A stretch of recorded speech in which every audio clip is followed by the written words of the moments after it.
Hey guys, it's Sam here with WTI. I want to tell you about this awesome rendition of the bear books. This is The Bear Feels Sick. It's all about our bear friend here who is sick, and his little friends take such good care of him.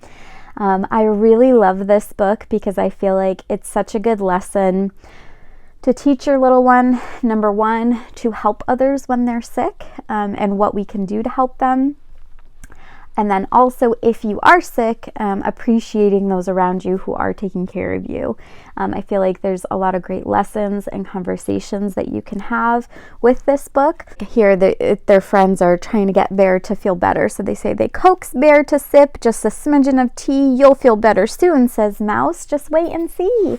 And so eventually he does feel better.